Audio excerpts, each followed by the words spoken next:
La depresión no es tristeza, es desconexión. Se calcula que uno de cada tres sobrevivientes de un accidente cerebrovascular desarrollan depresión clínica en su proceso de recuperación y muchos cuidadores también.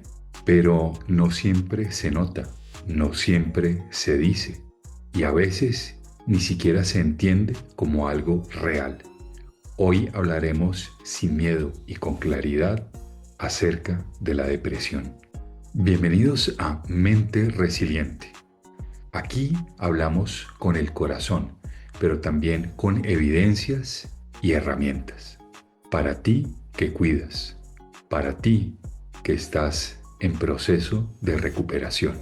Soy Santiago Correa y hoy, junto con la neuropsicóloga Nora Soto, hablaremos de la depresión. Suscríbete al canal y activa la campanita para que no te pierdas ninguno de nuestros próximos capítulos. Compartimos lo que a nosotros nos hubiera encantado saber al comienzo del camino. Buenos días, o buenas tardes, o buenas noches, Nora. Buenas noches, Santiago.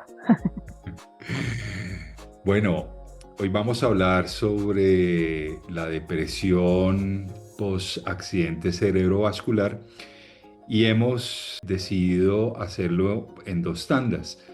La primera para las personas que han sufrido el accidente cerebrovascular y en 8 días vamos a hablar sobre la depresión en los cuidadores. Así que sin más preámbulos, te propongo que comencemos. ¿Por qué se produce una depresión después de sufrir un accidente cerebrovascular? Bueno, pues primero, la depresión en general es un trastorno del estado de ánimo, ¿cierto? Que le puede dar a muchas personas, no solamente a los que sufren accidente cerebrovascular, pero en este caso existe pues, un cambio en la vida, como hemos dicho, un cambio en la vida del paciente. Ujú. Existen varios factores por los que también se puede producir la Tres punto. depresión. No solamente ese cambio drástico en la vida del paciente, sino también su personalidad premórbida, sus antecedentes con relación a estados depresivos, ¿cierto? Ok. Su predisposición genética. Todos esos factores influyen en cómo se va a desarrollar la depresión o no depresión, porque puede que no haya depresión tampoco, solamente la tristeza. Entonces, todos esos factores hay que analizarlos porque no necesariamente es una determinante de que vaya a sufrir una depresión, ¿cierto? Ujú, ujú. Cuando sucede, pues comienza la tristeza, comienza el darse cuenta de que mi vida cambió completamente y va a cambiar mucho más y tengo que aceptar muchas cosas que no tenía. Entonces es una tristeza paulatina que se va volviendo profunda, se va volviendo una tristeza profunda y se va convirtiendo en una depresión, ¿cierto? Pero no sabía que había una diferencia entre estar deprimido y estar triste o con una tristeza muy, muy profunda. Eso, Ujú. wow. Tristeza es una emoción primaria que tenemos todos los seres humanos, es decir, yo creo que todos los seres humanos hemos estado tristes alguna vez en la vida, ¿cierto?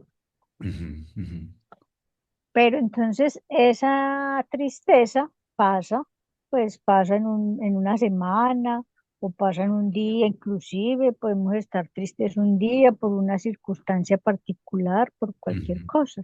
ujú. Pero cuando ya se prolonga en el tiempo y no se trata adecuadamente, entonces se va convirtiendo en una depresión, ¿cierto?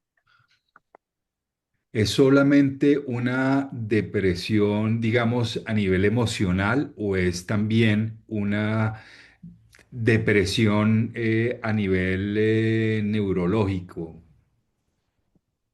Bueno, entonces también puede ser una depresión emocional por Ujú, la situación, ¿cierto? Por la percepción que tiene la persona de su condición, la percepción negativa que tiene de la situación, la percepción de carga como lastre de la recuperación, ¿cierto? ujú, ujú, Y también se puede presentar una depresión endógena, que es lo que, o biológica, lo que tú estás ujú, diciendo, como una disfunción de los neurotransmisores y de la producción de serotonina, que entonces ya agravaría pues más la depresión, ¿cierto? ujú, ujú, ujú, Entonces, a veces se conjugan las dos cosas y se hace pues una depresión más grave. Por eso sí debe ser tratada pues con medicamentos y tratada por un psiquiatra, ¿cierto?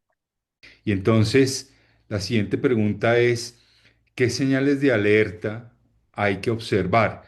Claro, pues con relación al daño cerebral sí es normal, ¿cierto? Pues es uno de los síntomas que puede presentarse con el daño cerebral. Si Ujú, además el daño cerebral tiene que ver con el lóbulo frontal, entonces también van a presentarse estos síntomas, ¿cierto? ujú, Entonces se va a conjugar las dos cosas, se van a agravar va a ser más complicada la depresión, por decirlo así, ¿cierto? ujú, ujú, Porque entonces también puede haber irritabilidad, desinhibición, ¿cierto? Muchos factores. Por eso te digo que esto es muy amplio con relación al daño cerebral, ujú. porque es muy particular de cada ser humano, ¿cierto? ¿Y qué puede hacer el cuidador cuando observa esos síntomas en el familiar, en el paciente? ¿Qué puede hacer? Me parece muy importante esa pregunta, Santiago, porque precisamente si lo vemos desde las primeras etapas, pues o de las primeras semanas de recuperación o de rehabilitación, Ujú, pues ese acompañante puede incitar al paciente a hablar sobre cómo se siente, ¿cierto? ujú, ujú, Porque como a veces tampoco la persona sabe qué es lo que está pasando, pues no está ujú, siendo consciente completamente, entonces por eso se quedan en silencio, se quedan muy callados, muy apáticos, porque están intentando resolver interiormente o procesando esa información, ¿cierto? ujú, ujú, Entonces, eh, el acompañante o el cuidador puede ayudarle. Una de las cosas que no debe hacer el cuidador es decirle, anímese, que todo va a estar bien, que usted se va a recuperar. ¿No? Esas expresiones a- no ayudan para nada y antes empeoran la situación, ¿cierto? ujú, ujú, Porque entonces es como, usted como no se anima, pues sí se puede animar. No, usted le está diciendo que está muy grave, pues porque no se puede animar, ¿cierto? ujú, ujú, Entonces, por eso hay algunas expresiones que son muy coloquiales, pues en la vida cotidiana y que ujú. inclusive las utilizamos así con las personas, pues cuando están deprimidas y a veces no sabemos y les decimos esas cosas, ¿cierto? También respetar, es respetar el dolor del otro y la forma como cada uno procesa sus dolores, ¿cierto? Sus Exacto, sufrimientos. exactamente, exactamente.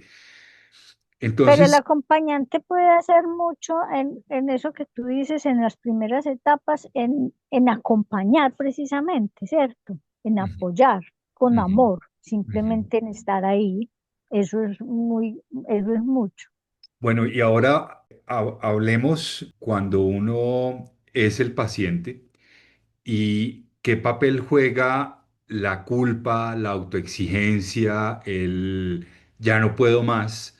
Pues de todas maneras, ahí sí tiene que ser en un proceso terapéutico, ¿cierto? Pero porque la culpa ¿La culpa de qué? ¿Cierto?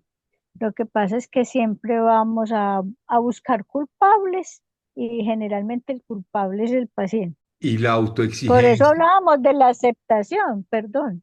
Por Sí, eso sí. hablábamos antes de la aceptación, porque en esa, cuando aceptamos, pues no nos vamos a soltar también la culpa. Sí, la autoexigencia también tiene mucho que ver con esa personalidad premórbida, como te hablaba antes, ¿cierto? Ujú. Pero la autoexigencia debe tener unos límites, ¿cierto? Tener que tener, es buena, porque inclusive yo, pues en algunos pacientes que son como medio obsesivos, ayuda mucho en la recuperación, en la rehabilitación, ¿cierto? Porque entonces esa autoexigencia y esa obsesión porque tengo que llegar a este objetivo y tengo que cumplir, ayuda. Pero cuando traspasa esos límites y lo que ya nos lleva es al desgaste emocional y a la frustración constante, entonces ahí se va en contra y ayuda mucho a la depresión, ¿cierto? Ujú, ujú, Porque entonces ahí llegamos a ese punto de ya no puedo más, renuncio. Y ujú, pueden haber ideaciones suicidas en ese sentido, ¿cierto? En esos casos. ujú, Por ujú. eso es tan importante que el apoyo de la familia y el estar atentos y también la exigencia, los límites en la exigencia de la familia con relación al paciente, ¿cierto? Eso que me quedó sonando puede llegar a incluso a ideas suicidas. En mi caso, más o menos como a los 15 20 días de estar en este proceso y viendo la situación que me estaba tocando enfrentar. Ahí sí, y solamente una vez en la vida realmente pensé en el suicidio. Porque sí, definitivamente creo yo que en todos los casos hay una sensación de que ya no puedo más, de que miren cómo me dejó esta situación. Yo más bien prefiero suicidarme y pasar de largo porque lo que se viene es muy fuerte o fue en su momento una prueba muy grande. Y en ese orden de ideas, y aunque ya lo habías comentado, pero ¿es un signo de debilidad pedir ayuda psicológica o psiquiátrica? No, para nada, no, es algo coherente con relación a lo sucedido, ¿cierto? Ujú, Y ujú, es un apoyo fundamental. Pues especialmente si como te decía anteriormente, si la depresión se convierte en una depresión grave, hay ujú, que tratarla farmacológicamente porque es muy complicado salir de una depresión grave con solo terapia psicológica, porque todo se convierte como en un círculo vicioso. ujú. Entonces son los pensamientos negativos y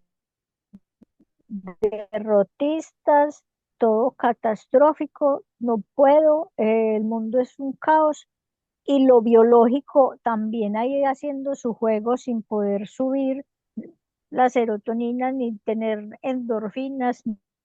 ¿Qué cosas simples puede hacer tanto la persona que está sufriendo o que sufrió el accidente cerebrovascular y los familiares para empezar a salir de la depresión? Pues inicialmente lo que te dije, acompañar con mucho cariño, dependiendo de las posibilidades físicas que tenga el paciente, lo mejor es el ejercicio físico. En este caso, también la terapia física que va a tener, obviamente, ¿cierto? Ok. Entonces es como intensificarlo, la terapia física ayudaría mucho, ¿cierto? Ujú, ujú, Tener un lugar tranquilo, si es posible, pues lo de estar en una zona verde, salir a una zona verde con, pues, con un ambiente tranquilo y sereno, ¿cierto? ujú, ujú. Lo que pasa es que todo también tiene que ver o con las posibilidades físicas de la persona o con las posibilidades de donde se viva, ¿cierto? Porque Ujú, hay personas que viven en lugares donde no pueden salir al campo, como por ejemplo lo puedes hacer tú.